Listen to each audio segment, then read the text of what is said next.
Welcome everyone, good afternoon to the seminar series of the Visual Politics Strategic Research Program.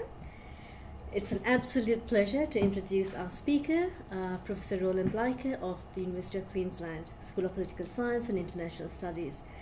Roland needs no introduction to many of us, but I would just like to say that his work is not only intellectually challenging, but is always creative and exciting.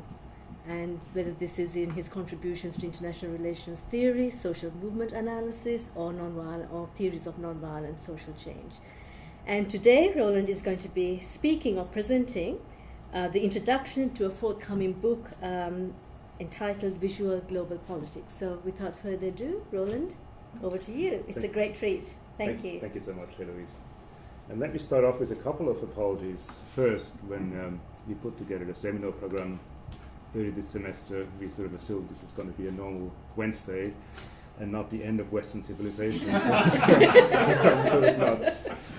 This was a bit of a misplanning. And if you all want to head out to the pub, I don't blame you. I think it's a highlight of her. But if you want to stick around for an hour of entertainment and a bit of lightening up for a grim remaining day, we'll do that then.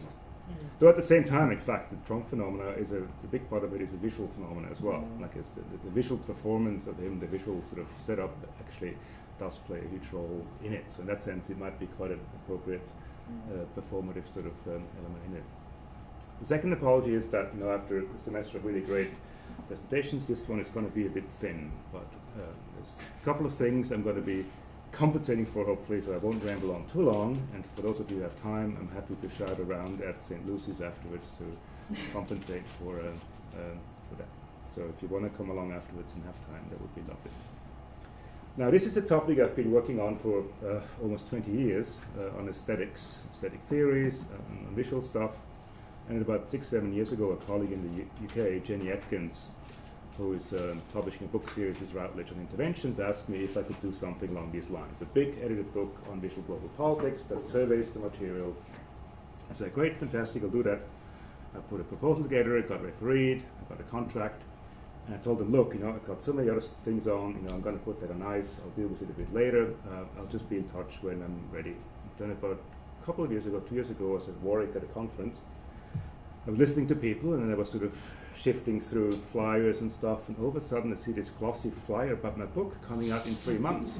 And I hadn't even started, I hadn't even asked any contributors, and everyone said, this looks great, I look forward to it. So this really put some fire up my bum, and now I've got the manuscript ready. I got basically all the chapters in, they're pretty much where I want them, they're edited, I have a draft of the introduction. And what I would love to from you is just get some feedback on it. Usually introductions to edited books, they don't do much. They just summarize the chapters. But this is a bit different because there's nothing really out on that topic already in a broad spectrum. So I figured I have to do something more. And it'll be about a 15,000 to 20,000 word introduction that sort of maps out the key themes in visual politics. So before I say a few words, I'm going to give you a sense of what I struggled with the structure. There are 51 chapters in the book. And my first sort of approach was to structure them around visual themes. Things like film, photography, TV, new media, art, social media, video games, etc., etc. So then after a while I realized this is going to be a quite arbitrary way of structuring it. So in the end I ended up structuring the book by political themes. They all deal with particular visual elements, sometimes video games, sometimes maps, but ultimately the brief was to deal with one political issue from a visual perspective. Colonialism, empathy, famine, satellites, state, etc., etc. So that's sort of the outline of what the book does. So I want to now give you a couple of samples from images in the book to illustrate the visual spectrum of what we're going to gauge. That's picture from the chapter on borders by Shin-Young Choi, using cartoons. This is from the chapter on celebrity, Ethiopian famine, chapter on children by Kate Lee Koo. This is from the chapter on culture by Will Callahan on the veil.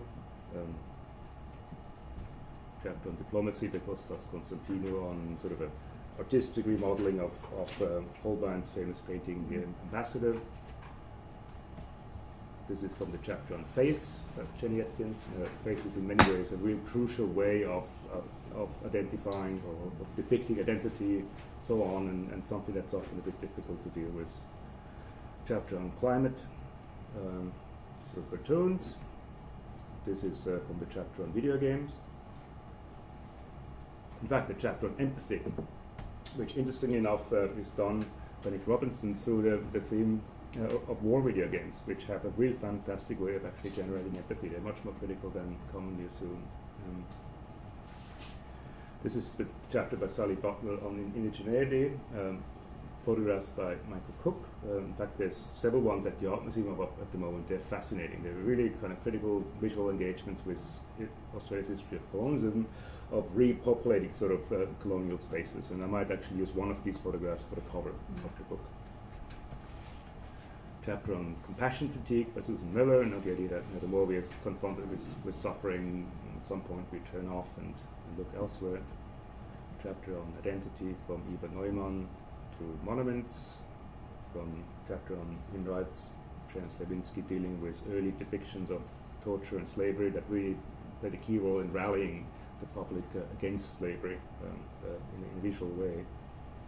This is a familiar dude from chapter on geopolitics.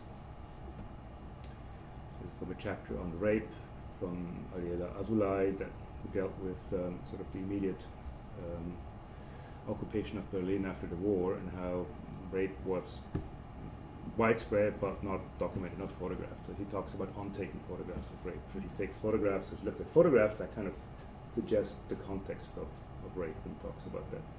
Chapter on fashion, Laura Shepard, that deals with military fatigues and their link to militarism. Chapter on satellites. So there's a whole range of different visual elements, as you can see, and I'll say a few words about that. Chapter on maps, for instance, illustrating how early modern maps played a key role in constructing the nation state through its linear sort of depiction of space, which was quite different from medieval ways of mapping political territory. Chapter on tourism. This is an interaction in last year's refugee crisis in Greece between tourists and refugees. Chapter on violence.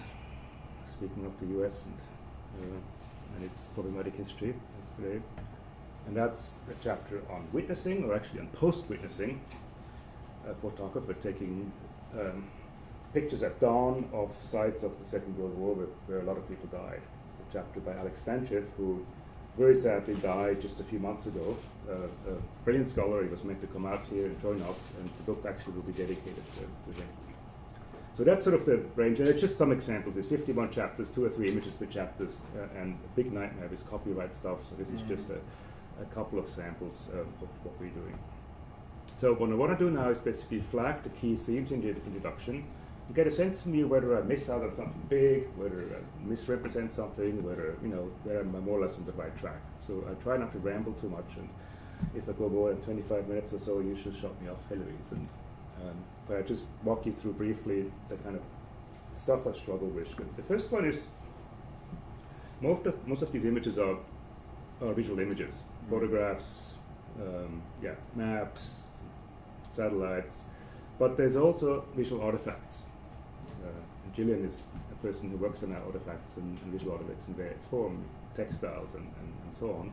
Here, fashion, monuments, so they're both part of visual politics, but they're different. Visual images are 2-dimensional, artifacts are 3-dimensional.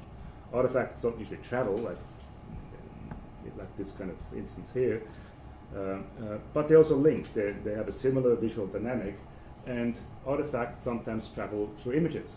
So an image of an artifact will travel just the same. Like the Vietnam War is very powerful to look, to watch at, to experience, but it's also powerful insofar as it's being distributed through images around the world. So that's a struggle a little bit. The introduction at the moment has far too much in visual images and not enough in visual artifacts. And I'll have to find a way of weaving them in better and talking better about artifacts and visual performances, for instance about gender, visual gender performances from clothes to ways of speaking. So they're all part of visual politics, and that's a balance I haven't gotten right yet. And I've got a couple of feedbacks on the introduction on that already.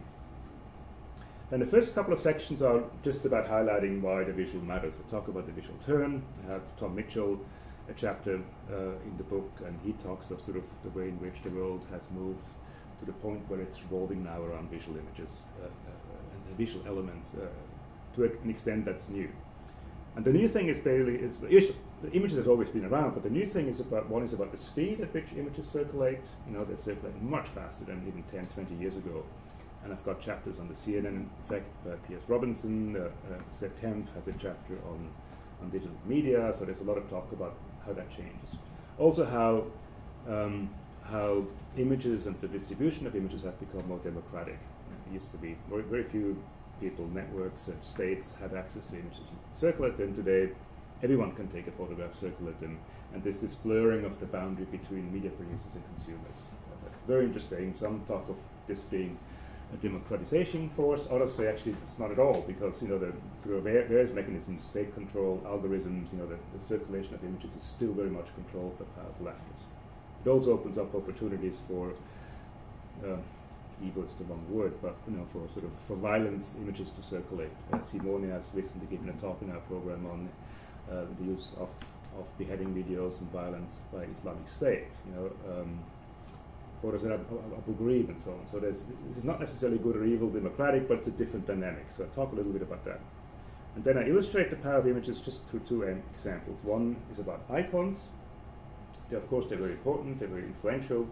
We all know certain visual icons from the Vietnam War to Tiananmen and so on. They're part of our collective consciousness, they're part of how we identify these events, they kind of stick to our brain, so to speak. The visual quotations, as Susan Sontag says. But they're also problematic because icons often get decontextualized from their surroundings, so there's a risk that they fit into stereotypical narratives about things. For instance, about how the Global North portrays the South in very sort of neo-colonial manners, because these icons then easily fit into these preconceived narratives. And the second illustrations I have here is how emotions and images are linked. You'd often see very, very traumatic events being depicted, being brought to us through images that are highly emotional, as if images give us this insight into the emotions at a big catastrophe. Emma has done a chapter on that, on emotions and trauma. 9/11, all very emotional in terms of how the images happen. And the example I always find puzzling is when we see, when television or even the internet shows us images that are traumatic of death, of decapitation. They say, look, warning, some really, really terrible images will follow. Viewers might be stressed, you can opt out.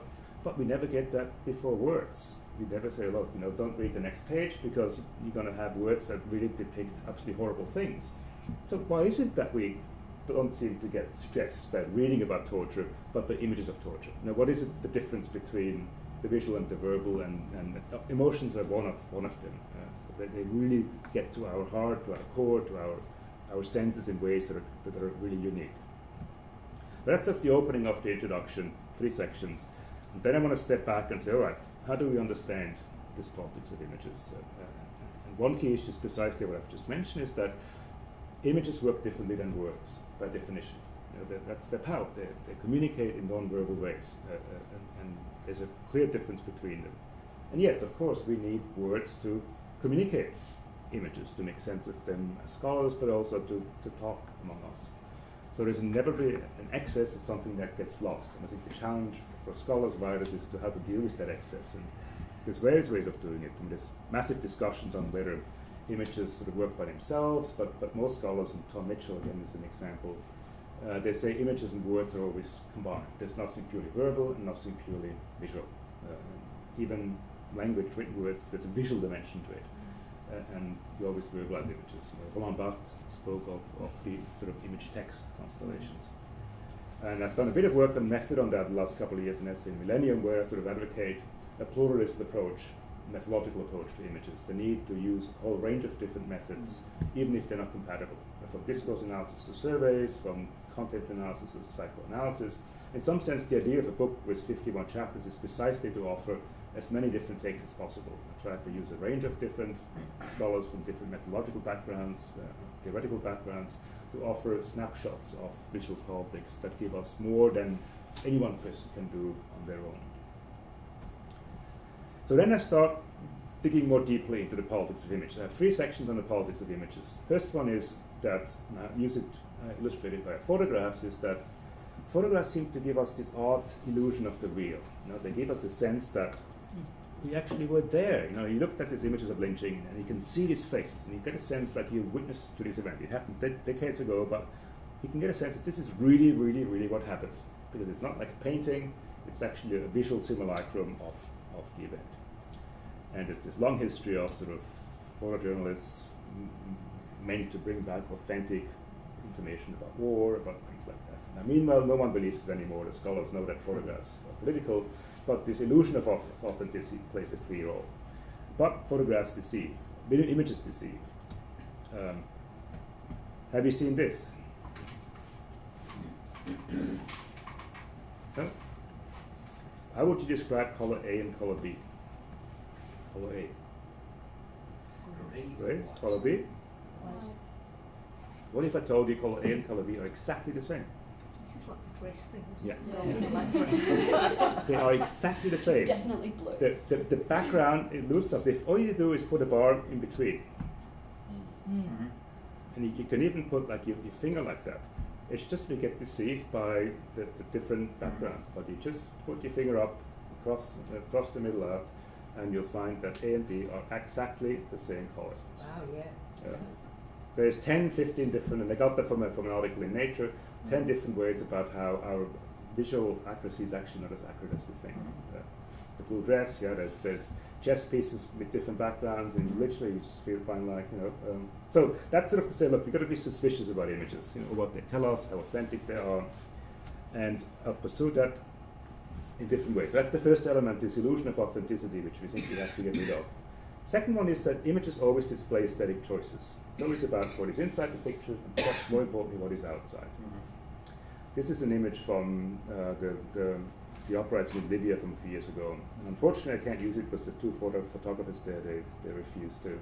They were so embarrassed. Because what you look at here is, look at this description of this event. This is sort of, fighters, they take a break.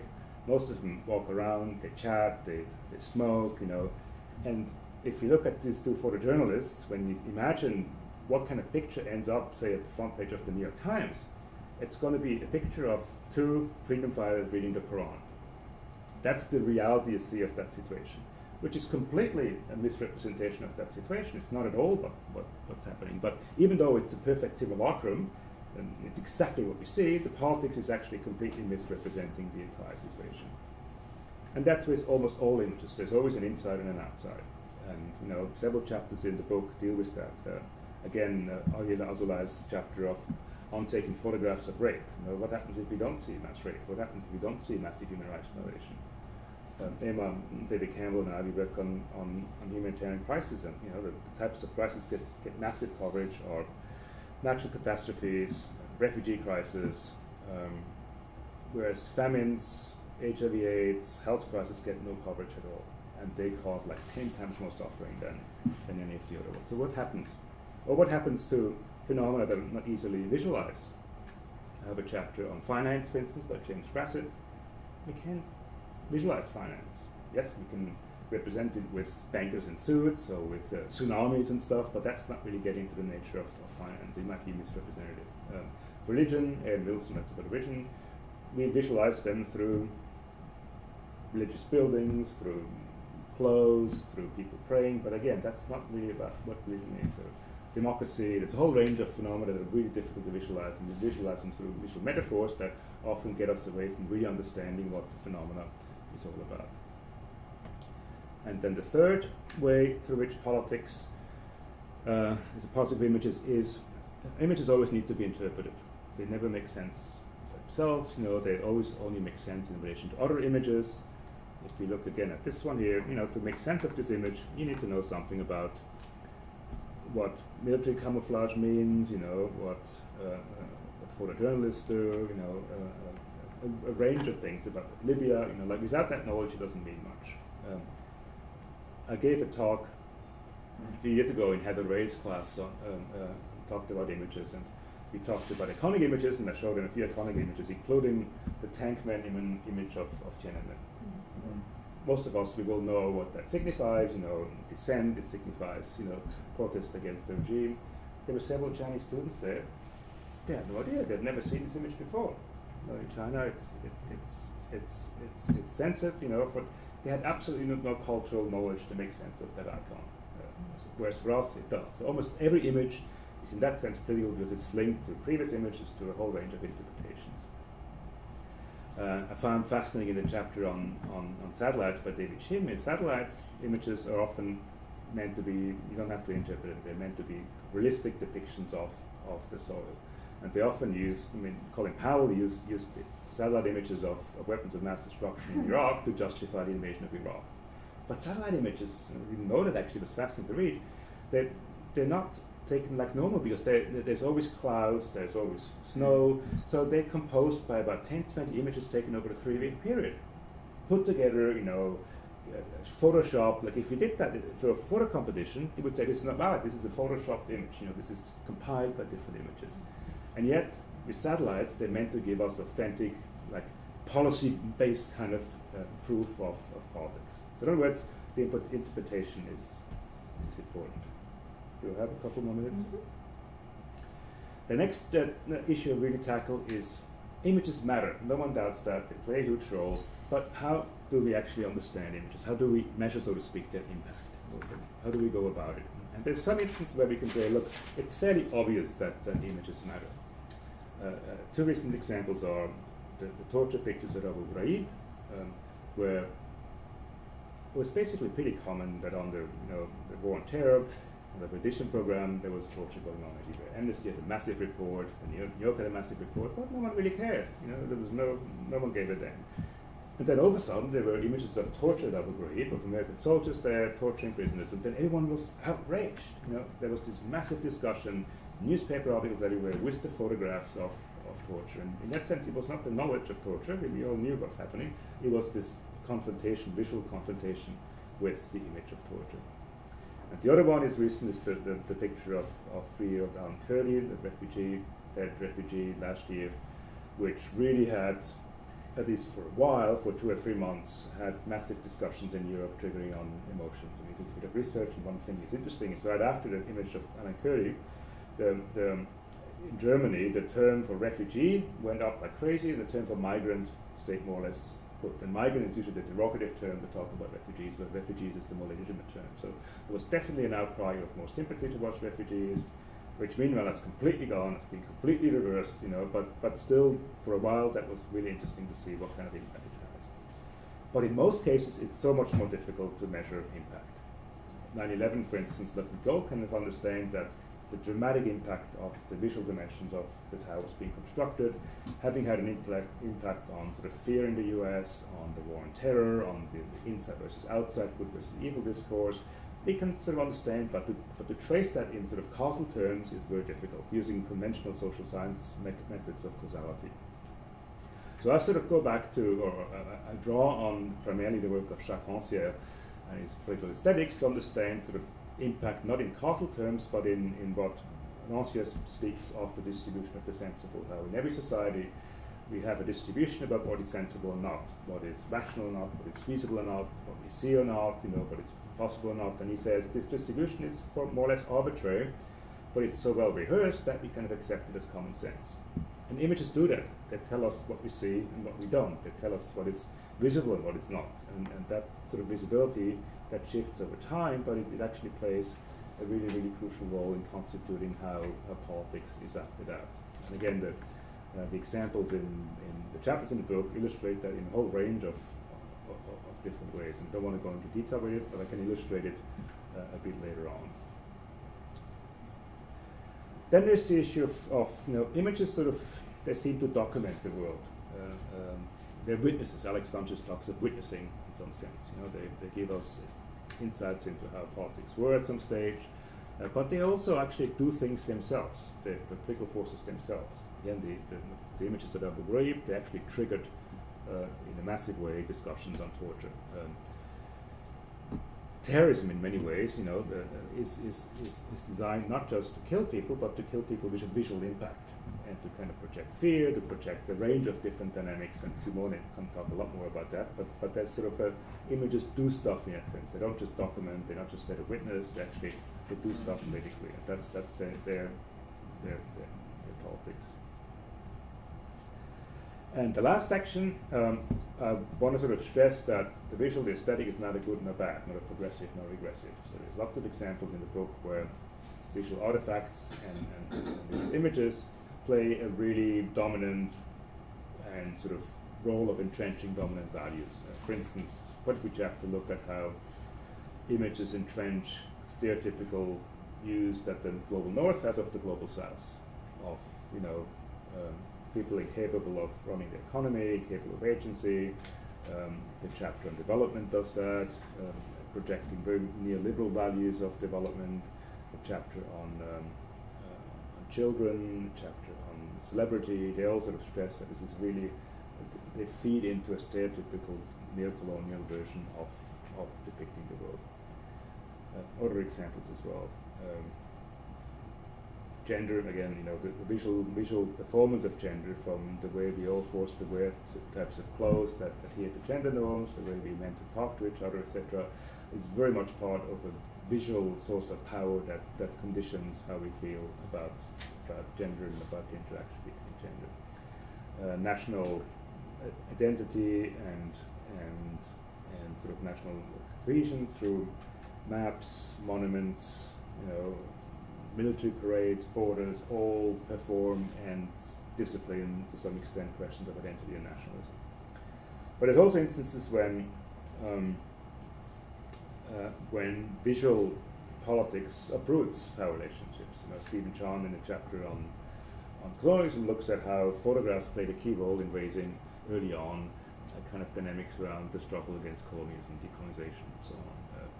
There's Sally's chapter about indigenous art, how art really plays a key role in challenging colonial perceptions, colonial narratives. Australia opens up new perspectives. In fact, Rancière thinks art really has this real progressive sort of potential to challenge existing distributions of the sensible, and give us new perspectives, new views, you know, new ways of seeing the world, and in therefore opening up new perspectives and bringing about social change, not by sort of causal effects, but by literally over time having us perceive the world differently, opening up discussions that before wouldn't have been there.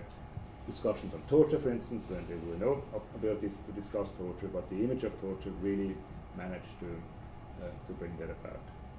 So these are sort of the main themes that I'm trying to address. As I said, I'm still working on it. I've got a rough draft done, and I've got a rough draft done of the introduction, but I have until the end of the year to play with it.